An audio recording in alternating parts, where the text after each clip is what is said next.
Hello, everybody. Hello, my keen followers, my ardent supporters. I have come with a new segment on spoken English. It based structures of spoken sentences. This is part 1. तो पहला structure जो है it based, उसे आप देखिए। It is no use या it is no good plus gerund verb का चौथा फॉर्म। इस स्ट्रक्चर का अर्थ होता है लाभ नहीं है, फायदा नहीं है, व्यर्थ है, बेकार है। This is Bhanu Jha and you are learning English language with me. तो आइए इस स्ट्रक्चर पे पहला उदाहरण देखते हैं। अब डॉक्टर को बुलाने का कोई लाभ नहीं है। अब आप समझ गए हैं कि रोगी का इलाज नहीं हो सकता है, तो आप कहते हैं अब डॉक्टर को बुलाने का कोई लाभ नहीं है। It is no use, it is no good calling the doctor. To call the doctor नहीं बोलिएगा। इन्फिनिटिव 2 + V1 का प्रयोग नहीं करेंगे आप। आइए अगला उदाहरण देखते हैं। इन किताबों को पढ़ना बेकार है।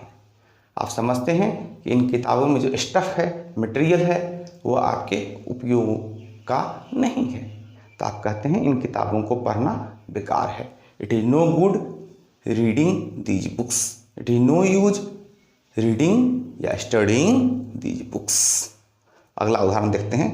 तुमसे बात करना व्यर्थ है। आप किसी से बात करते हैं तो वो बेवजह का बहस करने लगता है, आपकी बात को भी सुनता नहीं है, तो आप कहते हैं तुमसे बात करना व्यर्थ है। It is no good talking to you. आइए अगला उदाहरण देखते हैं। पंकज को वहाँ भेजना व्यर्थ है।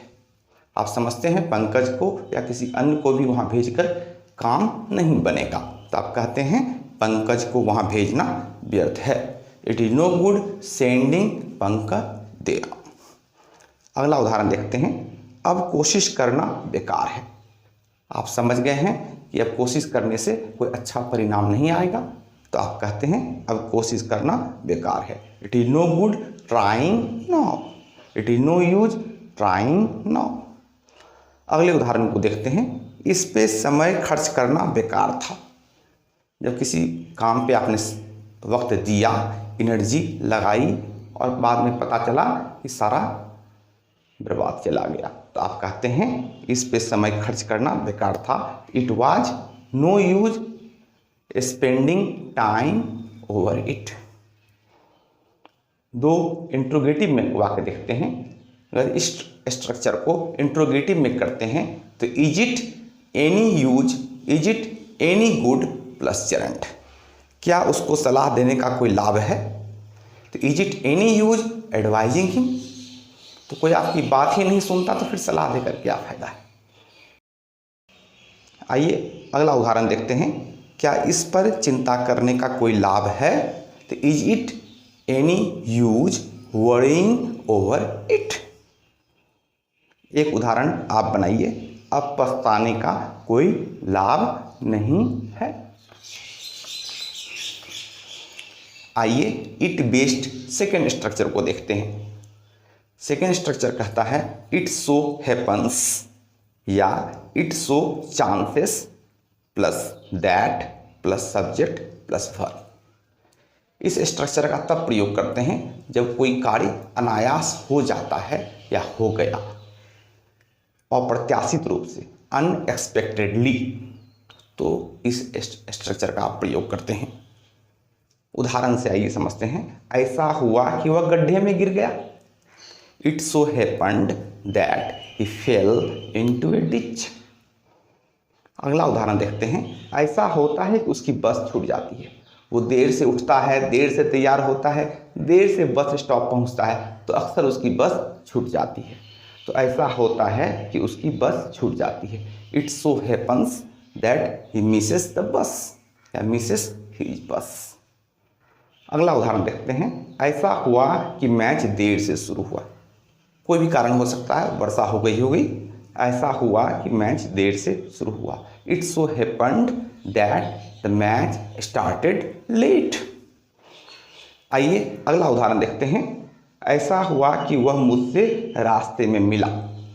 तो बाई चांस आपको कोई व्यक्ति रास्ते में मिला। It's so happened that he met me on the way. On the way मतलब रास्ते में। एक और उदाहरण देखिए। ऐसा हुआ कि वह अपना पर्स घर पे भूल गया। It's so happened that he forgot his purse at home. एक और उदाहरण देखिए। ऐसा हुआ कि हम लोग रास्ता भटक गए। It's so happened that we lost a way. और एक उदाहरण आप बनाइए। ऐसा हुआ कि मैंने एक तोता पकड़ा। आइए इट बेस्ड थर्ड स्ट्रक्चर को देखते हैं। थर्ड स्ट्रक्चर कुछ यूं है। It is high time plus subject plus verb का दूसरा फॉर्म, पास्ट टेंस फॉर्म। इस स्ट्रक्चर का प्रयोग तब करते हैं जब किसी को आप सलाह देते हैं या किसी बात के लिए आप क्रिटिसाइज करते हैं। क्रिटिसाइज इसलिए कि कोई कार्य पहले ही हो जाना चाहिए था और अभी तक उसने नहीं किया है या आपने नहीं किया है, तो इस स्ट्रक्चर का प्रयोग करते हैं। It is high time subject plus verb का दूसरा फॉर्म। बहुत देर हो गई, घर जाओ। किसी को 3 बजे ही घर जाना था और आपके पास 8 बजे तक बैठा हुआ है, तो आप कहते हैं बहुत देर हो गई, घर जाओ। It is high time you went home. दूसरे उदाहरण को देखते हैं। अब हमें फैसला ले लेना चाहिए, पहले ही फैसला लेने में देरी हो चुकी है, तो आप कहते हैं अब हमें फैसला ले लेना चाहिए। It is high time we took decision. It is high time we took decision. Third उदाहरण को देखते हैं आप। तुम कोई व्यापार शुरू कर लो। तुम कोई व्यापार शुरू कर लो, मैंने आप उसको पहले ही सलाह दे रहे थे कि तुमसे कोई नौकरी नहीं होगी, तुमसे कोई कंपटीशन नहीं निकलेगा वगैरह वगैरह, तो आप उससे कहते हैं तुम कोई व्यापार शुरू कर लो। It is high time you started some business. कोई बहुत देर से काम कर रहा है, थक गया है, आप उसे सलाह दे रहे हैं कि अब तुम थोड़ा आराम कर लो, तुम अब थोड़ा आराम कर लो। It is high time you took some rest. अगले उदाहरण को देखते हैं। अब हमें उसे सब कुछ बता देना चाहिए, मैंने आप कहते हैं कि अब उचित समय है, जो बात उसे अभी तक नहीं बताई थी अब हम लोग उसे बता दें। It is high time we told him everything. आइए अगले उदाहरण की तरफ बढ़ते हैं। अब तुम कोई नौकरी ढूंढ ही लो। तो उसे आप पहले भी कह रहे थे नौकरी ढूंढने के लिए, नौकरी छूट गई होगी, तो आप कहते हैं अब तुम कोई नई नौकरी ढूंढ लो या कोई नौकरी ढूंढ लो। It is high time you search for a new job. आइए अगला उदाहरण को देखते हैं। उसे किसी अच्छे डॉक्टर से सलाह लेनी चाहिए। वो इधर उधर दिखा रहा था और इलाज ठीक से नहीं हो रहा था, तो आप उसे कहते हैं उसे किसी अच्छे डॉक्टर से दिखाना चाहिए या सलाह लेना चाहिए। It is high time he consulted a good doctor. और अब 2 उदाहरण आप बनाएं। तुम अब उसका विवाह कर ही दो। किसी को सलाह देते हैं कि वो अपनी पुत्री का, अपनी बहन का, अपनी बेटी का विवाह अब कर ही दे। एक और उदाहरण बनाइए आप। अब बच्चे का दाखिला करा ही दो। आप सारे एग्जाम्पल्स को एक एक करके समझें, उसे बार बार देखें, उसे नोट भी करें आप, और अपने तरफ से भी कुछ उदाहरण बनाने का प्रयास करें।